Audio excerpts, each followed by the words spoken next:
ఈ మధ్యకాలంలో జరుగుతున్న సిచ్యువేషన్స్ అని మీ అందరికీ కూడా తెలుసు. ఎవరైతే సోషల్ మీడియాలో తప్పుడుగా పోస్టులు పెట్టడం కానీ, మహిళల్ని కించపరిచే విధంగా కానీ, అదేవిధంగా క్యారెక్టరైజేషన్ చేయడం కానీ, అతి నీచంగా పోస్టులు పెట్టిన వాళ్ళకి కొంతమందిని ఈ మధ్యకాలంలోని చాలామందిని అరెస్ట్ కూడా చేయడం జరిగింది, కొంతమందిని నోటీసులు కూడా ఇవ్వటం జరిగింది.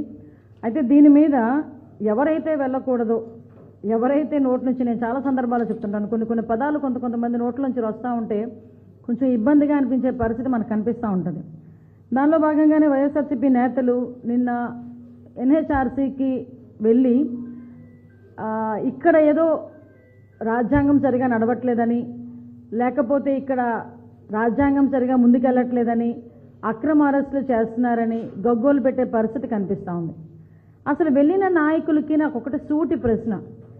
అక్కడికి వెళ్ళిన నాయకులు ఎవరైతే ఎన్హెచ్ఆర్సీకి వెళ్ళారో అక్కడ నాయకులకి ఇక్కడ సోషల్ మీడియా యాక్టివిస్టులు, వైఎస్ఆర్సీపీ సోషల్ మీడియా యాక్టివిస్టులు ఎవరి మీద ఎలాంటి పోస్టులు పెడుతున్నారో కనీసం తెలుసా? ఇది నాకు సూటి ప్రశ్న. ఎందుకంటే అందులో వైవి సుబ్బారెడ్డి గారు ఉన్నారు, ఇంకా పెద్దలు చాలామంది, ఇంచుమించు 4-5 ఎంపీలు ఉన్నారు. వీళ్ళందరూ కూడా నిన్న అక్కడికి వెళ్ళి వీళ్ళు మాట్లాడిన సందర్భం కూడా మేము చూసాం. కాకపోతే ఇక్కడ బాధ అనిపించేది ఏంటంటే, అరే తప్పు చేసిన ఈడియట్స్ని మేమందరం కూడా మరి నీచంగా మాట్లాడుకోలేని పరిస్థితి, కనీసం షేర్ చేసుకోలేని పరిస్థితుల్లోని సోషల్ మీడియా పోస్టులు పెడతా ఉంటే అటువంటి వాళ్ళని పోలీస్ స్టేషన్కి తీసుకెళ్లకుండా ఫంక్షన్ హాల్కి తీసుకెళ్ళి సాల్వా కప్పి సన్మానం చేస్తారా? ఒకసారి మీరే చెప్పండి. ఒకసారి ఈరోజు చూస్తూ ఉంటే మాకు షాకింగ్ న్యూసెస్ అన్నమాట. చాలా సందర్భాల్లో గౌరవ ముఖ్యమంత్రి గారు అంటూ ఉంటారు, వైఎస్ఆర్సీపీ వాళ్ళు ఎలాంటి వాళ్ళంటే నేరస్తులు రాజకీయ ముసుగులో ఉన్మాదాన్ని సృష్టించడానికి రాజకీయాల్లోకి వచ్చి ప్రజల మీద పడి ప్రజల్ని కూడా ఇబ్బందులు పెట్టే పరిస్థితి లాస్ట్ 5 సంవత్సరాల్లో మనకు కనిపించింది. మళ్ళా తిరిగి వాళ్ళే అదే నేరస్తులు అదే రాజకీయ ముసుగులో ఉండి ఈరోజు తిరిగి ఉన్మాదాన్ని సృష్టించాలని చూస్తూ ఉంటే చూస్తూ ఊరుకోవడానికి జగన్మోహన్ రెడ్డి కాదు, చూస్తూ ఆనందించడానికి జగన్మోహన్ రెడ్డి కాదు. ఇక్కడ రాజకీయ ముసుగు అన్నది ఆ నేరస్తుడికి తీసి ప్రజల ముందు నేరస్తుడిగా ముందు నుంచోబెట్టడానికి సిద్ధపడ్డ నీతి కలిగిన గవర్నమెంట్ ఈరోజు ఎన్డీఏ గవర్నమెంట్, ముఖ్యమంత్రి చంద్రబాబు నాయుడు గారు. ఎందుకు ఈ మాట చెప్తున్నానంటే మీ అందరూ కూడా ఒకసారి చాలామంది అలా అరెస్ట్ చేసేస్తున్నారట, ఇలా అరెస్ట్ చేసేస్తున్నారట అని సాక్షి పేపర్లో అయితే పైనుంచి కింద వరకు ఓ పెద్ద ఆర్టికల్ రాశాడు. ఆర్టికల్ రాసి రాజ్యాంగానికి విరుద్ధంగా చేస్తున్నారు, అక్రమ అరెస్టులు చేస్తున్నారు, అది ఇదని మాట్లాడుతున్నారు. అక్రమ అరెస్టు అంటే ఇప్పుడే నా ముందే మాట్లాడడానికి వచ్చారు. వాళ్ళ పార్టీలో నెగ్గిన ఎంపీ గారు, మాజీ ఎంపీ గారు, ఇప్పుడు ఎమ్మెల్యే గారు, రేపు కాబోయే డిప్యూటీ స్పీకర్ గారైన రఘురామకృష్ణరాజు గారు చేసింది అక్రమ అరెస్ట్. రఘురామకృష్ణరాజు గారిని ఏ పరిస్థితిలో తీసుకెళ్లారు, ఎలా కొట్టారు, ఎలా ఆయన చిత్రహింసలు పెట్టారు, అవన్నీ ఒక్కసారి రివైండ్ చేసుకోమనండి. అటువంటి సంఘటన ఏదైనా ఇప్పుడు జరుగుతోందా? రాజ్యాంగానికి అనుగుణంగా మేము పనిచేయలేదు అని చెప్పడానికి ఈరోజు రాజ్యాంగానికి అనుగుణంగా నీకలా రాజారెడ్డి రాజ్యాంగం కాకుండా అంబేద్కర్ రాజ్యాంగాన్ని మేము అమలు చేస్తున్నాం కాబట్టి ఈ 4.5 నెలల్లో 150 రోజుల్లో నువ్వు ధైర్యంగా బయటకు వచ్చి అక్కడికి ఇక్కడికి వెళ్ళి ఏదో రకంగా నంగనాచి కబుర్లు మాట్లాడుతున్నావు. నీకులాగా మేము ఏ రోజు కూడా నీ ఇంటి గేటుకి తాడులు కట్టలే. ఈరోజు మేము ఇచ్చిన Z+ సెక్యూరిటీతోని ఈరోజు బయటకు వచ్చి ఈరోజు నువ్వు ఎక్కడికైతే ఏదో పరామర్శలకనో ఎక్కడో బయటకు వచ్చే కార్యక్రమానికి నువ్వు చేసుకునే పరిస్థితి వస్తుంది. మేము అంబేద్కర్ రాజ్యాంగాన్ని మేము ఫాలో అవుతున్నాం కాబట్టి నువ్వు ఇంకా రోడ్డు మీద నడవగలుగుతున్నావు.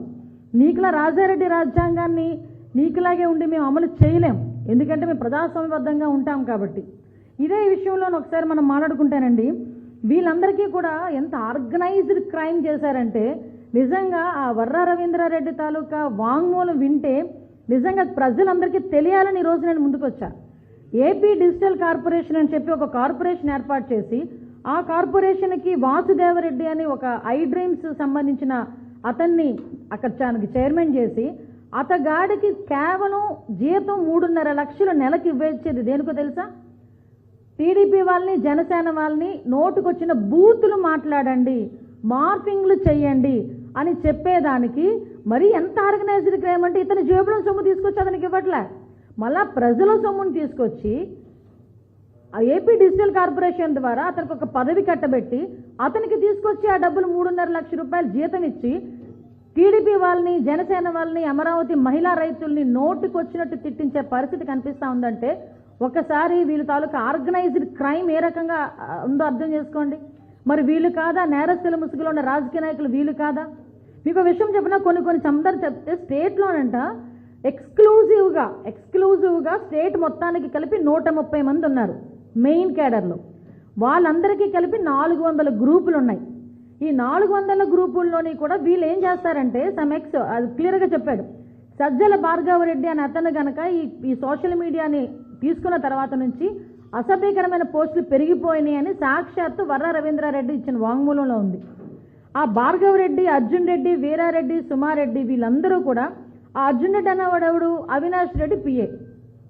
సో వీళ్ళందరూ కూడా కేవలం మార్పింగులు చేయడం, నీచంగా మార్పింగులు చేయడం, నీచంగా తిట్లు తిట్టడం, ఇలాంటి వాళ్ళు 400 గ్రూపుల్లో చేరి 40కి పైగా యూట్యూబ్ ఛానల్స్ని దగ్గర పెట్టుకొని ఎంత తొందరగా స్ప్రెడ్ చేయడానికి వీళ్ళు అవాస్తవాలు ఎంత తొందరగా స్ప్రెడ్ చేయడానికి వీళ్ళు ప్రయత్నాలు చేశారో ఒక్కసారి మనం కనుక ఆలోచన చేస్తే ఇలాంటి ఇడియట్స్ గురించా మేము ఎన్హెచ్ఆర్సీకి వెళ్ళామన్న సంగతి పెద్దల రాజ్యసభ అంటేనే పెద్దల సభలో కాబట్టి ఆ సభ్యులకు తెలియాలనే ఉద్దేశంతో చెప్తున్నా. వాళ్ళకి తెలియకేం కాదు, ఒకసారి గుర్తు చేస్తున్నా.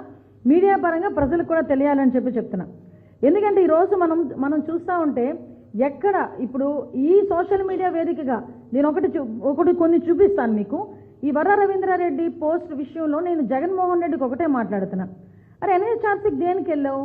నీ చెల్లిని నీ తల్లిని తిట్టినందుకు మేము అరెస్ట్ చేస్తే ఆ అరెస్ట్ తప్పు అని చెప్పడానికి ఎన్హెచ్ఆర్సీకి వెళ్ళావా? నీ తల్లిని నీ చెల్లిని మేము తిట్టించిన వాళ్ళ పేర్లు కూడా బయటకు చెప్పి ఆ పోస్టులు కూడా చూస్తే నిజంగా బాబాయికి పట్టిన గతే నీకు పడుతుంది. శాస్త్రి పక్కన వాళ్ళు ఉపయోగించే భాష. నెక్స్ట్, ముసలోడు వివేకానంద హత్య వెనుక మా జగనన్న భారతీయులు ఉన్నారని వాగావు, నీ అంత చూస్తాం. నెక్స్ట్ ఇంకో వర్డ్, ఇంకొకటి, ఇందుకే పెద్దలు అన్నారు శత్రుశేషం ఉంచకూడదని, లేపే అన్న ఇద్దరిని ఎన్నికలకు పనికొస్తారు.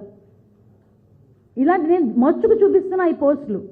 ఇది సాక్షాత్తు ఎక్కడో వాళ్ళ నలుగురు మధ్యలో 4 గోడల మధ్యలో మాట్లాడుకున్న మాటలు కాదు, సోషల్ మీడియా వేదికగా పెట్టిన పోస్టులు. అదే ఇవి ఎవరి గురించి పెట్టారని చెప్తే చిన్న పిల్లోడిని అడిగినా చెప్తాడు ఎవరి గురించి పెట్టారు అంటే. ఆఖరికి నీ తల్లిని చెల్లిని కూడా లేపేమని చెప్పినోడిని ఈరోజు మేము అరెస్ట్ చేస్తే వాడిని వదలమని, వాడు అక్రమ అరెస్ట్ అని నీ నోట్లోంచి ఎలా వచ్చింది బయటికి? అసలు ఎలా వస్తుంది బయటికి? రాయలసీమలో పుట్టిన బిడ్డకి ఆడపిల్ల అంటేనే చిరాకు వస్తుంది. ఆడపిల్ల ఒక మాట అంటేనే ఆడకూతుని ఏం అనకూడదని రాయలసీమలో ఉన్న వాళ్ళు పెట్టుకుంటారు. అటువంటి సొంత తల్లిని చెల్లిని మాట్లాడినోడు నువ్వు ఏమీ చేయలేకపోతే మేము ఈరోజు వచ్చి మేము అరెస్ట్ చేస్తున్నాం. వాళ్ళకి థ్రెట్ ఉంది. సాక్షాత్తు షర్మిల గారు బయటకు వచ్చి మాట్లాడుతున్నారు, వీళ్ళు ఇలా మాట్లాడుతున్నారు, మా మీద ప్రాణహాని ఉంది వీళ్ళ వల్ల అని. సునీతమ్మ బయటకు వచ్చి కంప్లైంట్లు ఇస్తున్నారు. అయినా కూడా వాళ్ళ గురించి నువ్వు పట్టించుకునే పరిస్థితి. నేనేమంటానంటే దీని గురించి వైవి సుబ్బారెడ్డి గారు వెళ్ళడం నిజంగా నాకు ఎవరో సజ్జల రామకృష్ణారెడ్డి వెళ్ళినా ఇంకొకటి వెళ్ళినా నాకు ఇబ్బంది పడకపోతుంది. కానీ ఎన్హెచ్ఆర్సీకి సుబ్బారెడ్డి గారు వెళ్ళడం నిజంగా నాకైతే చాలా బాధ అనిపించింది. సుబ్బారెడ్డి గారు మీకు తెలియదా ఎవరి గురించి మాట్లాడాడో వాడు? అంటే ఆ క్రైమ్లో ఈరోజు మీరు పాలు పంచుకుంటున్నారా?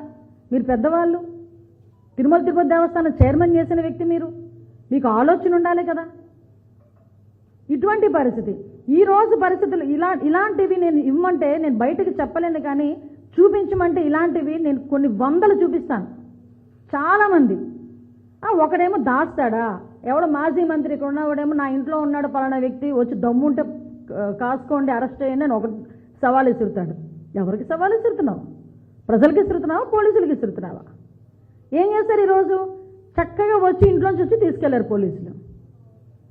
అంటే నువ్వు అతనికి సాయం చేసావో మాకు సాయం చేసావో కానీ అది అతనికి విచక్షణకు వదిలేయాలి, అది వేరే విషయం.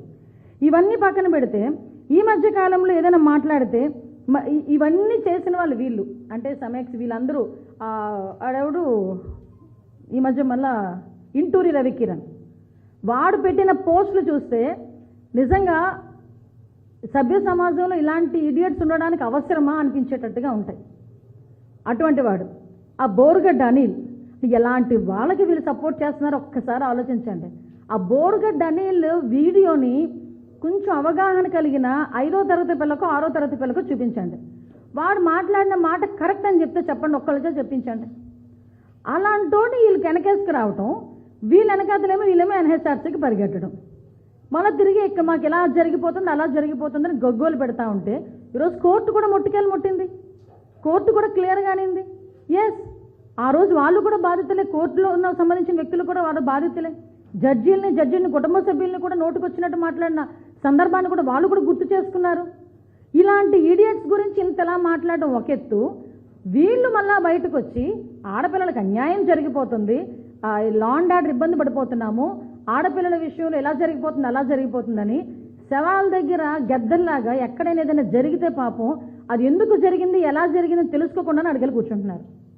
రీసెంట్గా తిరుపతిలోని ఒక సంఘటన జరిగింది. ఒక 8వ తరగతి చదువుతున్న ఆడపిల్ల మీద అత్యాచార యత్నం జరిగిందని బయటకు ఏదో ఒక రకంగా ఒకటి వచ్చింది, అంతేనండి, వెళ్ళిపోయారు.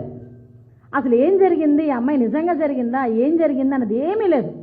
చక్కగా వెళ్ళిపోయారు. Chevireddy Bhaskar Reddy and co batch వెళ్ళింది.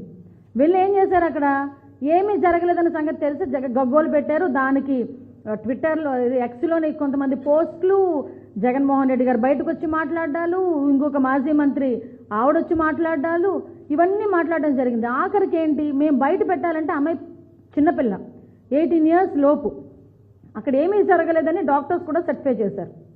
ఆ సర్టిఫికేట్ మేము బయట పెట్టాలంటే 5 నిమిషాల పని, కానీ మేము బయట పెట్టాము. ఎందుకు అంటే ఆ అమ్మాయి చిన్నపిల్ల, పోక్సో చట్టం ప్రకారం అలాంటి బయట పెట్టకూడదు కాబట్టి యాజ్ పర్ లా మేము పెట్టట్లేదు. బట్ ఎవరైతే ఈ సబ్జెక్ట్ని ఎవరైతే న్యూస్లోని చాలా స్ప్రెడ్ చేశారో వాళ్ళందరి మీద కూడా కేసులు ఫైల్ చేస్తాం. ఈరోజు పొంగనూరు ఇష్యూ నడిచింది. ఆ రోజు చిన్నపిల్లని ఎవరు అత్యాచారం చేయలేదు, చంపడం అయితే వాస్తవం, 48 గంటల్లో పట్టుకున్నాం. ఆ చంపిన పిల్లని రేప్ చేసి చంపేశారని చెప్పేసి సాక్షి మీడియాలో ప్రచారం చేస్తే మేం గట్టిగా మాట్లాడితే ఆ వీడియోనేమో మీరు మళ్ళీ డిలీట్ చేయించుకుంటారు. అయినా మేము వదలం, వాటి మీద కూడా కేసులు పెడతాం. ఎందుకంటే తప్పుడు ప్రచారాలు చెయ్యటం కూడా చాలా పొరపాటే. నేనేమంటానంటే ఈరోజు ఇందాకే మనకి జరిగింది అంటే ఎక్కడ ఏం జరిగినా మేము వెళ్తాం అన్నారు.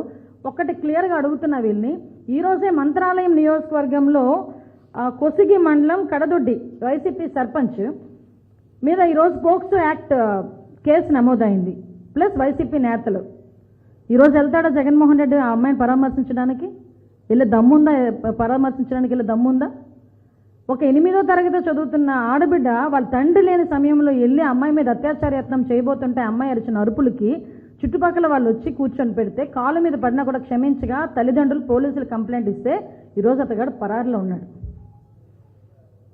అంటే ఇప్పుడు నేను అడుగుతున్నా జగన్మోహన్ రెడ్డిని, మరి నీకు కన్సర్న్ కదా నీకు ఆడపిల్లలంటే, సో ఒకసారి వెళ్ళిరా, ఇలా అమ్మాయిని పరామర్శించిరా. రీసెంట్గా ఎక్స్ మినిస్టర్ ఐ థింక్ ఇంకొక మేరుగు నాగార్జున అనుకుంటా, మొన్న రీసెంట్గా ఒక ఆవిడ బయటకు వచ్చి అతని వల్ల లైంగికంగా నేను ఇబ్బంది పెట్టాడు, అతని వల్ల నేను నష్టపోయాను, ఇంత డబ్బులు నా దగ్గర తీసుకున్నాడని డైరెక్ట్గా బయటకు వచ్చి కంప్లైంట్ ఇచ్చింది. ఇలాంటి సంఘటనలు మేము తీయాలనుకుంటే కోకొలలు. ఎక్కడ ఏమి సంఘటన జరిగినా టీడీపీ వాళ్ళే చేశారు, జనసేన వాళ్ళే చేశారన్న సొంత పత్రికలోని దుష్ప్రచారం చేయడానికి తప్పించి ఆ సాక్షి పేపర్లో మంచి ఏదైనా ఎప్పుడైనా రాసేయడానికి చూస్తే ఏ రోజు కనిపించదు.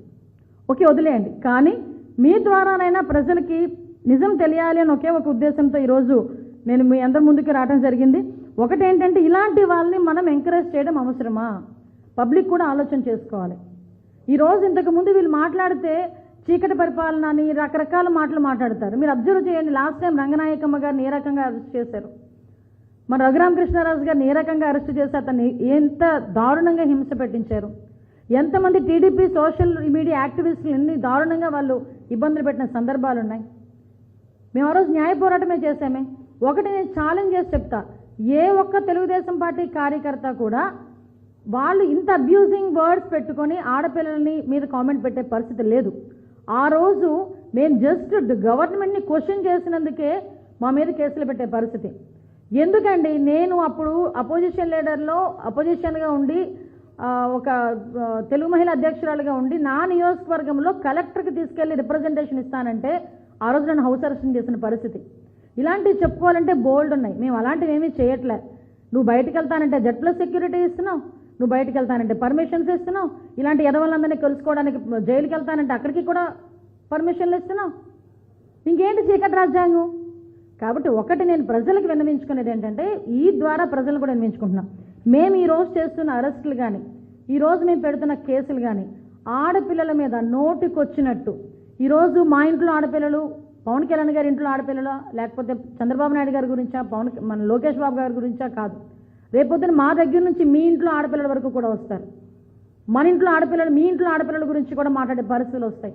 ఇలాంటి వాళ్ళని కట్టుదిట్టం చేయాలి, దీనికి ఒక స్పెషల్ యాక్ట్ తీసుకురావాలి అని ఒకే ఒక ఉద్దేశంతో ఈరోజు చంద్రబాబు నాయుడు గారు చేస్తున్న ఈ పనిని మీరందరూ కూడా స్వాగతించాల్సిందిగా, మీరందరూ కూడా సపోర్ట్ చేయాల్సిందిగా ప్రజలందరికీ విన్నవించుకుంటూ సెలవు తీసుకుంటున్నాను.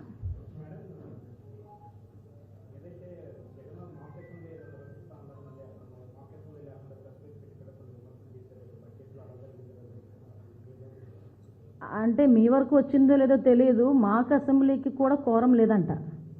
ఆ 11 మంది కూడా సహకరించట్లేదట ఆయనకి, కాబట్టి ప్రెస్ మీట్ పెట్టారట. మాకు తెలిసిన ఇన్ఫర్మేషన్ స్వామి అంతే. నేనేమంటానంటే ఈరోజు బడ్జెట్ మీద దగ్గర 20 మందికి అవకాశాలు ఇచ్చారు స్పీకర్ గారు. 20 మందికి మాట్లాడారు. నిజంగా ఆయన ఎమ్మెల్యే కదా, ఆయనకు హక్కు ఉంది కదా. ఈరోజు మీరు వెళ్ళగలరు అసెంబ్లీ లోపలికండి, ఆ కాంపౌండ్ వరకే కదా మీరందరూ ఎవరైనా రావాలనుకున్నా. ఎమ్మెల్యేలుగా ఉన్న మేమే కదా అందులోకి లోపలికి వెళ్ళగలం. నేను చాలా సందర్భాల్లో చెప్పాను, సుమారుగా 5 కోట్ల మంది ప్రజల్లో 175 మందికి మాత్రమే అవకాశం ఇస్తాడు దేవుడు 5 సంవత్సరాలకు ఒకసారి. దానికి నీకు అవకాశం ఉండి రండి, అసెంబ్లీకి రండి, కూర్చొని మీకు ఏ సబ్జెక్ట్ మీద మాట్లాడాలనుకుంటే మాట్లాడండి.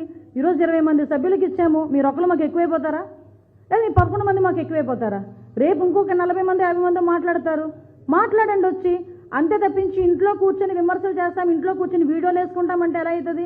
నువ్వేమైనా అడగాలనుకుంటే రండి, అసెంబ్లీకి రండి, కూర్చోండి, మాట్లాడండి, సమాధానం అడగండి, చెప్తాం మేము. ఏ కోణంలో ఇస్తారో ఒకసారి మీరే ఆలోచన చెప్పండి. ఏ కోణంలో ఇస్తారు? ఇదే పెద్ద మనిషి లాస్ట్ ముఖ్యమంత్రిగా ఉండేటప్పుడు చంద్రబాబు నాయుడు గారిని బెదిరించారు. నువ్వు 23 మంది ఉన్నారు, అటు నుంచి ఒక 5గురు ఇటు లాగానంటే నీకు ప్రతిపక్ష హోదా కూడా ఉండదు అని. ఆ రోజు ఏ టైప్లో మాట్లాడాడు ఆయన, ఏ లెక్కల ప్రకారం మాట్లాడాడు ఆయన? దానికి సమాధానం చెప్పమనండి, అప్పుడు దీని గురించి మాట్లాడతాం.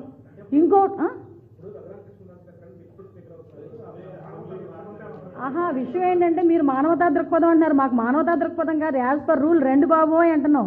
ఈ మధ్యనే మీకు అర్థమవుతుందో లేదో తెలియదు, నేను ఈరోజే చూసా, రఘురామకృష్ణరాజు గారు కనుక డిప్యూటీ స్పీకర్ ఇచ్చి ఆల్రెడీ స్పీకర్గా అయ్యన్ పాత్ర గారు ఉన్నారు, మళ్ళీ ఇప్పుడు రఘురామకృష్ణరాజు గారు కనుక డిప్యూటీ స్పీకర్ అయిన తర్వాత నిజంగా ప్రతిపక్ష హోదా ఇచ్చినా ఆయనైతే అసెంబ్లీకి రాడు అని పందేలు కడుతున్నారు.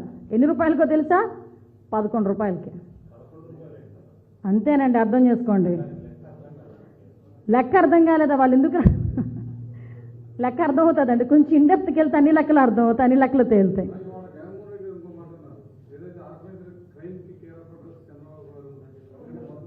దీన్నే అంటారనమాట, దొంగోడు పరిగెడుతూ దొంగ అంటుంటాడట. ఆయనే పెద్ద దొంగ, అందరిని చూసిన అందరినీ దొంగ అని అడుగుతుంటాడు అనమాట. ఆర్గనైజ్డ్ క్రైమ్లో ఎలా చేయాలి అన్నది సిద్ధహస్తుడు జగన్మోహన్ రెడ్డి. దానికి సోషల్ మీడియా క్రైమ్ ఎలా చేశాడన్నది ఇప్పుడు నేను చూపించా.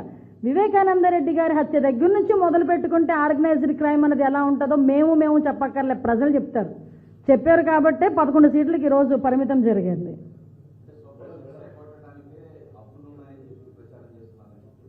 అంటే విషయం ఏంటంటే ఆలోచన కలిగిన ప్రతి ఒక్కరు, ఆలోచించదగ్గ ప్రతి ఒక్కరికి ఈరోజు మన రాష్ట్రం తాలూకా ఆర్థిక పరిస్థితి ప్రతి ఒక్కరికి అర్థమైంది. నిన్న చాలా మంచి మీటింగ్ జరిగింది, బడ్జెట్ మీద చాలా మంచి మీటింగ్ జరిగింది. ఒక ట్రైనింగ్ ఇచ్చారు, బడ్జెట్ ఎలా ఉంటుందని.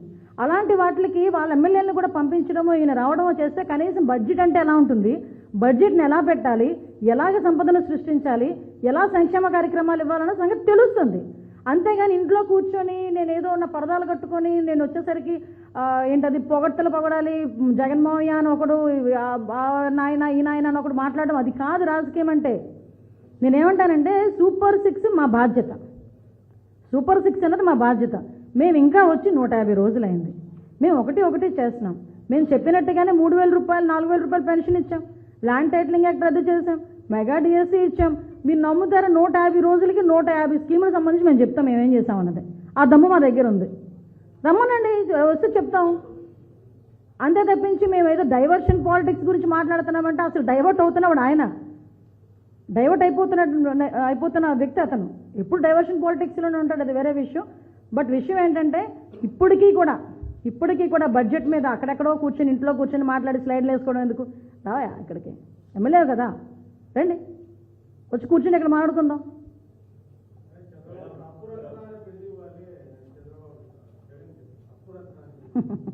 అదే చెప్పాను కదండి ఇందాక, అసలు అప్పులు చేసి మొత్తం వ్యవస్థని ఆర్థిక వ్యవస్థని భ్రష్టు పట్టించేసింది అతగాడు. అసలు నాకు అర్థం కాదని అతగాడికి ఆర్థిక వ్యవస్థ కూడా మీద బడ్జెట్ మీద మాట్లాడే నైతిక హక్కు లేదండి. ఎందుకంటే అసలు దేనికి ఖర్చు పెట్టాడు, ఏ శాఖకి 5 సంవత్సరాలు ఎంతెంత ఖర్చు పెట్టాడు చెప్పమనండి. అతను 5 సంవత్సరాల్లో ఏ శాఖకి ఎంతెంత డబ్బులు ఇచ్చాడు, ఎంత ఖర్చు పెట్టాడు, ఎంత అప్పు తీసుకొచ్చాడు, అతనికైనా అవగాహన ఉందా? ఆయన ఈరోజు చంద్రబాబు నాయుడు గారి గురించి మాట్లాడడం ఏంటి? చంద్రబాబు నాయుడు గారు ఏంటి అన్నది టాప్ 10లోని చంద్రబాబు నాయుడు గారు one of the big leader.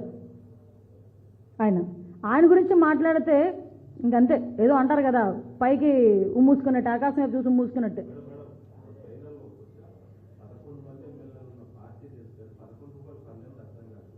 అసలు అర్థం కాలేదా? అంటే జనాలు టాకబ్బా 11 రూపాయలు పందెం వేస్తున్నారట, అంతకు మించి ఆ స్థాయి లేదు.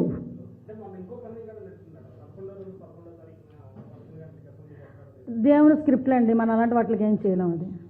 అది సింపుల్లీ దేవుని స్క్రిప్ట్. మేము అసలు అలా ఆలోచించి ఎవరు పెట్టలేదు. ఆ దేవుని స్క్రిప్ట్ ఏం చేస్తాం చెప్పండి.